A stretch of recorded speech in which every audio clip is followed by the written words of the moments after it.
Ladies and gentlemen, let it be known that we have the NCAA bracket previews for both the men's and the women's side of college basketball. And I gotta tell you, these bracket previews came out yesterday. For the most part, these are still pretty accurate. Seedings will change in a month. We have a month, everyone. We have a month until March Madness. I know. It's crazy. It's crazy, really, to me that the Auburn Tigers are the number one team in the country with Janai Broome. And I mean, a lethal defense, an offense that can play with the best of them. It's no wonder that they are the number one overall seed. Now, they did take on the number two team in the country, a 1-2 matchup yesterday between Auburn and Alabama with Mark Sears and the Tide. And again, Alabama, lives and dies by the three. And yeah, they lost. When you shoot for 5 or 26 from 3-point range, you're not going to get it done. You're just not going to get it done. It just is what it is. Duke, Cooper Flag, what else can you say about Duke that has been said already? Big game on ABC yesterday with them in Stanford, although Duke, just mopped the floor with the Cardinal. And, Duke is looking very, very clearly the number one team in the ACC, very clearly. Definitely a top 4 team in the country and well-deserved of a 1 seed right now. Well-deserved. Now, you could flip-flop these two. You could flip-flop the number. Well, actually, no. You can flip-flop. No. I'm not going to say it like that. You can really flip-flop the next 1 seed in between like 3 different teams. But the one they gave it to was Florida right now, Walter Clayton. And those Gators are really, really good. They are a really good force. And again, the other team I think that you could flop it with is Tennessee's Kai Ziegler and company, another fantastic defense. Florida and Tennessee traded blows with each other over the last couple weeks. And yeah, that could go either way. With the way things are going in the SEC, with 6 of like the top 8 seeds going to SEC teams, yeah, things could go either way at this point. Tennessee is right there knocking on Florida's door. The other team that is knocking on Florida's door is those Texas A&M Aggies. Wade Taylor and those ugly, ugly uniforms you saw last night. Yes, A&M is a force. I hate to say it, but yes, A&M is a force to be reckoned with, and the SEC tournament is a gauntlet to get through. And there are teams on the bubble in the SEC right now, Georgia, Texas, Arkansas. There are some teams right there that can really give fits. Definitely, for real though. The bubble is going to come down to a lot of those SEC teams, I think, and maybe a couple of teams for like other conferences and stuff like that. Yeah. The other 2 seeds right now are Purdue, who lost yesterday to Wisconsin, in which they allowed Wisconsin to shoot 72% from the field in the second half. But hey, Trey Kaufman, Braden Smith, I mean, that is a killer group right there. The problem with me for Purdue is the amount of losses they had in non-conference play, but they are making up for it. And that's why they're a 2 seed, strong play in Big Ten play. That's why they're a 2 seed. Again, the other 2 seeds, we already went over Tennessee. Houston. Big win yesterday for the Cougs, who had to get in a dogfight, with Arizona. So that was great. Wasn't that great? Yeah. Yeah, so Houston, again, they have some tough tests coming up over the next couple weeks with some teams. And we'll talk about some of these teams that aren't on this top 6 team right now in a little bit. But yeah, 3 seeds. Iowa State comfortably a 3 seed, although they've struggled lately. Wisconsin a 3 seed, definitely a team to watch out for. Again, Tonje, I'm surprised some of these guys are still there at Wisconsin. Michigan leads the Big Ten. Yeah, they will be climbing up definitely if they can take care of business against Michigan State over the next couple weeks. They have a 2-game lead over Michigan State and others in the Big Ten as of today. by them beating Ohio State today. The other number 4 right now, the other 3 number 4s, Texas Tech, or rather Kansas, who just lost to Utah yesterday. They are still a team without, pretty much of an identity at this point. Like, they're just kind of there. They exist. St. John's really shouldn't be a number 4 seed, but you know what? They are a number 4 seed right now, leading the Big Ten, clear number 1 in the Big Ten. I mean, not the Big Ten, the Big East, clear number 1, outpacing Creighton, who they just beat this afternoon, UConn, and Marquette. So, and those 4 right there are pretty solid right there. You could easily say those are locks right now for the Big East. I really think those are the locks in the Big East right now. Yeah. And I think we went over everybody except for Texas Tech. Oh, yeah, definitely a force to be reckoned with as far as, the Big 12 is concerned. Texas Tech is no slouch. Do not sleep on the Red Raiders. Again, there's going to be some big contests in the Big 12 coming up over the next couple weeks that they're just heaters. Houston, Iowa State next Saturday.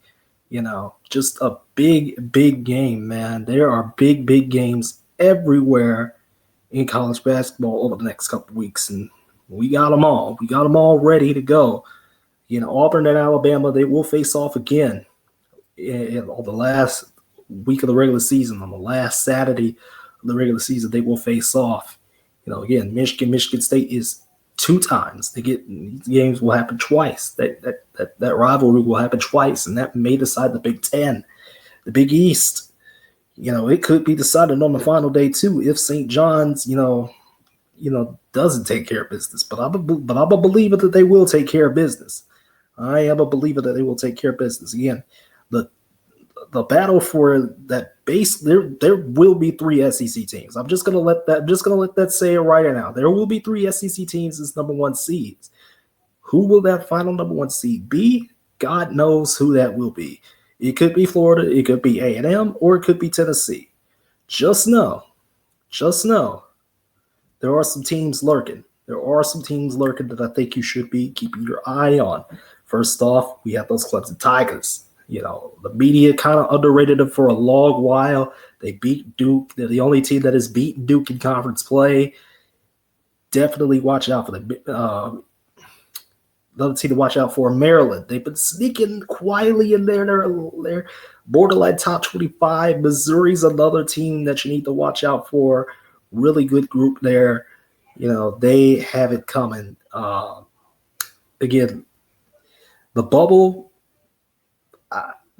may have gotten a little bit larger today. Again, all Memphis had to do was just win, all their games in the AAC. That's all they have to do. And they still couldn't get the job done against Wichita State today. So they are definitely on the bubble. Probably haven't heard much about Gonzaga in a hot minute, but that's because, they haven't been ranked in weeks. They haven't done anything in weeks. They have been, playing WCC teams. They had a tough non-conference schedule. They're playing their games in the WCC right now, and they just kind of been there, but they're probably in the field themselves too, with maybe like St. Mary's as the other WCC team in the field right now. The more interesting topic to get to is the women's side of the bracket. We're gonna see if we can. Let's get rid of that for a second there. All right, so let's see. The women's side of the of things are very intriguing. Very, very intriguing.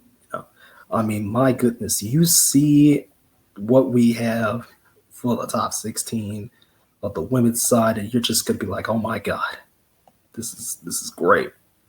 This is great stuff. And let me show that to you real quick. The top 16 of the women's side of the D1 bracket. UCLA. Now they did lose to USC. Juju Watkins finally went off. There have been some games where she has just been kind of there. She finally went off. 38 points, 11 boards, went off. But UCLA is clearly the number 1 team in the country. They only have 1 loss. Lauren Betts is still playing like Lauren Betts. She said she's coming back next year, so she's going to be a terror inside for anyone that goes up against her. South Carolina, definitely not going to be the number 2 overall seed tomorrow. I definitely think they still have, the pieces to be a number 1 seed. But again, they've had a couple losses. This blowout to UConn today was not it. That loss to Texas last week was not it for them. They have a solid core. Again, the one thing we were talking about coming into the season is how strong that bench was and how strong this team was, where they could get lethal at any time with anyone. And, Don Staley's group, unfortunately, last couple of games, they've been kind of wishy-washy. So they're going to have to get back into it. The SEC is not theirs yet. They lost today, but, things have to go their way, because now with Texas beating LSU, things are not going their way the way they want them to. So the SEC is firmly in Texas's control, who is the 3rd number 1 seed. Now, I don't get why they're the 3rd number 1 seed. That's like my only gripe with this. It's like my only gripe across both, because, I was surprised at first, why Michigan was a 4 seed on the men's side, but then I realized, they lead the Big Ten. That's why. But Texas, they lost to Notre Dame early in the season, and I get that. But Notre Dame's been dominant with Hannah Hidalgo, so I don't understand why Texas is the 1 on the Birmingham side. They should be the 4th number 1 seed. But because of all the wins that they have, and that's a great counter argument, that kind of offsets it. Not really, but I still think head-to-head matters a little bit, at least in some form. And again, this is why these top 16 teams right here, make a lot more sense than some of the men's, top 16 sometimes. That's why the women's top 16 always makes more sense, because all the top teams play each other. Like, they all play each other. Like, it's not like the men's side where teams will duck and dodge, except for this year. This year is a little bit of an anomaly, with Duke playing Auburn already, and Auburn playing basically all the top 10 teams, But yeah, I think Texas being the 3rd number 1 seed has kind of cemented itself after today. I didn't think of it beforehand because, Texas lost Notre Dame, but I think that kind of makes sense. 2 seeds, NC State. I don't know why. I get it. They're a 2 seed. They have pretty good wins. They're the 8th, overall seed. They did lose to North Carolina today off of 2 foul shots, at the very end. But NC State, solid team right there. LSU, again, the big 3 for LSU. Could get it done against Texas today, but they are a strong unit. There's still some games left to go. One against Kentucky being one of the most important for the Tigers. And again, that Kim Mulkey squad, I think they have all the pieces. They were one of those teams that were unbeaten, going into late January, and then they finally lost. But, this LSU team, they are a force to be reckoned with. Do not sleep on the Tigers. Nobody's sleeping on them anyway. I think this is one of those teams that can definitely have a shot at winning this title this year. The other 2 seeds, again, USC and UConn. Now, again, UConn beat USC, but I get it. The Big East is much, much weaker than the Big Ten, so it kind of makes sense, as to why UConn is where they are now. Now, odds are saying UConn is the favorite to win the title. I don't think that's quite the case. I get it. Paige Beckers is, still doing her thing, but I mean, she hasn't really been doing too much. We have Azzy Fudd, Miss Shade. I mean, there's so many other players on that UConn squad that can do damage. So I don't really get UConn being, there. But again, there's a reason why, and that LSU's right there. So I mean, I get where we're coming from. The Big 12 kind of really hasn't highlighted as much, as far as one of the top conferences, but TCU is a 3 seed. Kansas State is a 3 seed. really, really, both teams are really, really good. I'm going to be seeing Kansas State tomorrow in the President's Day clash with West Virginia. And again, the Big 12 is a conference that has a lot going for it. You know, West Virginia ranked in the top 20 definitely could, climb up there. Another team that could climb up there. Oklahoma State's another team that could climb up in there at some point if things go their way. Because I just don't see Oklahoma being a 4 seed for very long. I just don't see it. I do see Ohio State being a 4 seed. I think that's fine. But I just don't. That's the only one that's kind of murky to me too. From the top 16 being revealed is Oklahoma.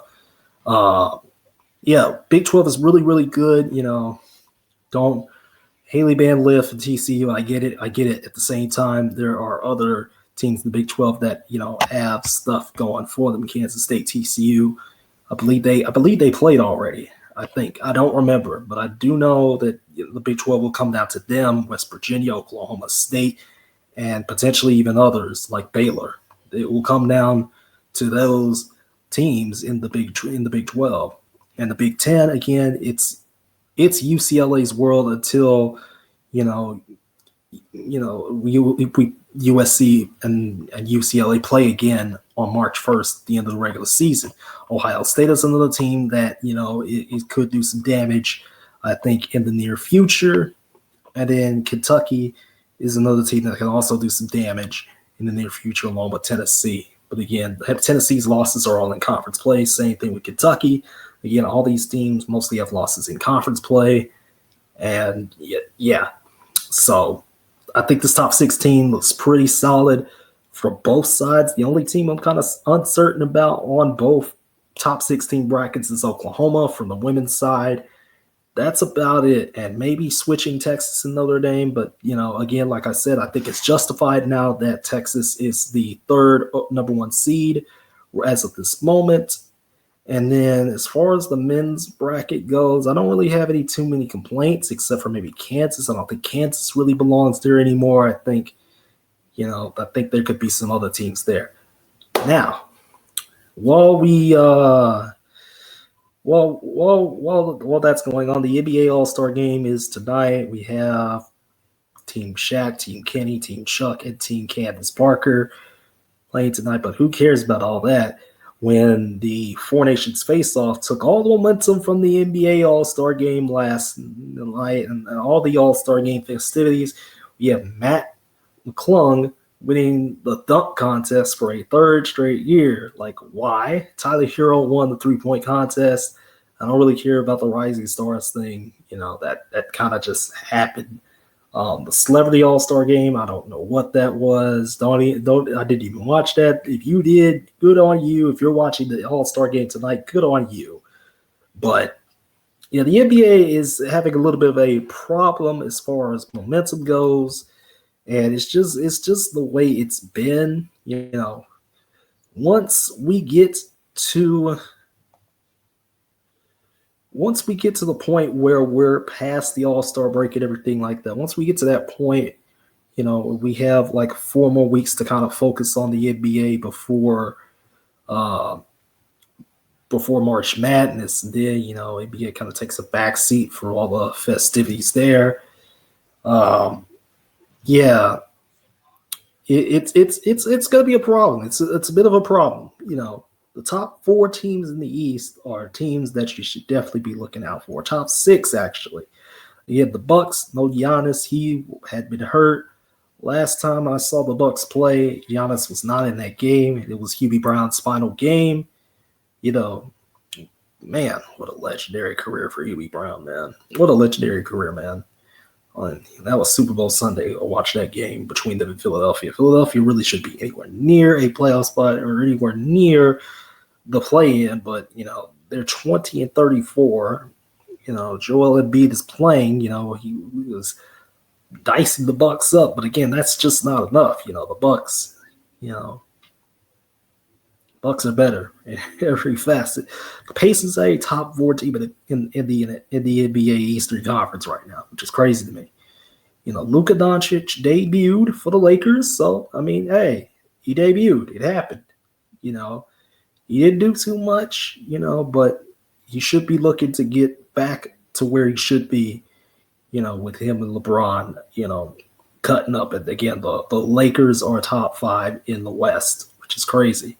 Last year, and stuff like that, years the past, it's like, oh, well, the Lakers are just kind of there.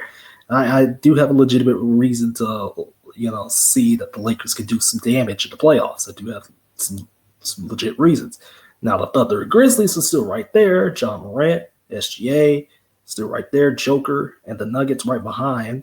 And those Rockets, those Houston Rockets led by Alfred Sengun, Jalen Green, and others. Rockets are really, really good, which is crazy. Cavs won in the East. I mean, the other one in the West. I mean, there are going to be some games down the line that are going to be very, very good, but they're going to be overshadowed by other sports, to be quite honest with you. The Mavs kind of lost AD and basically all their centers, to injuries and whatnot. So, but yeah, the NBA All-Star break, we're kind of just limping past it, getting ready for those last 4 weeks before March Madness in the NBA. So yeah, I don't really have much else to say, to be quite honest. The NBA is kind of there.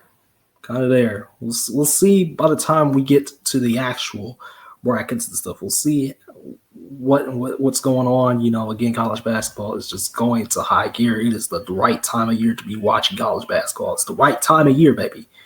NBA, just don't worry about it. Yeah, I'm gonna get on out of here. See y'all tomorrow. We got some lax to talk about.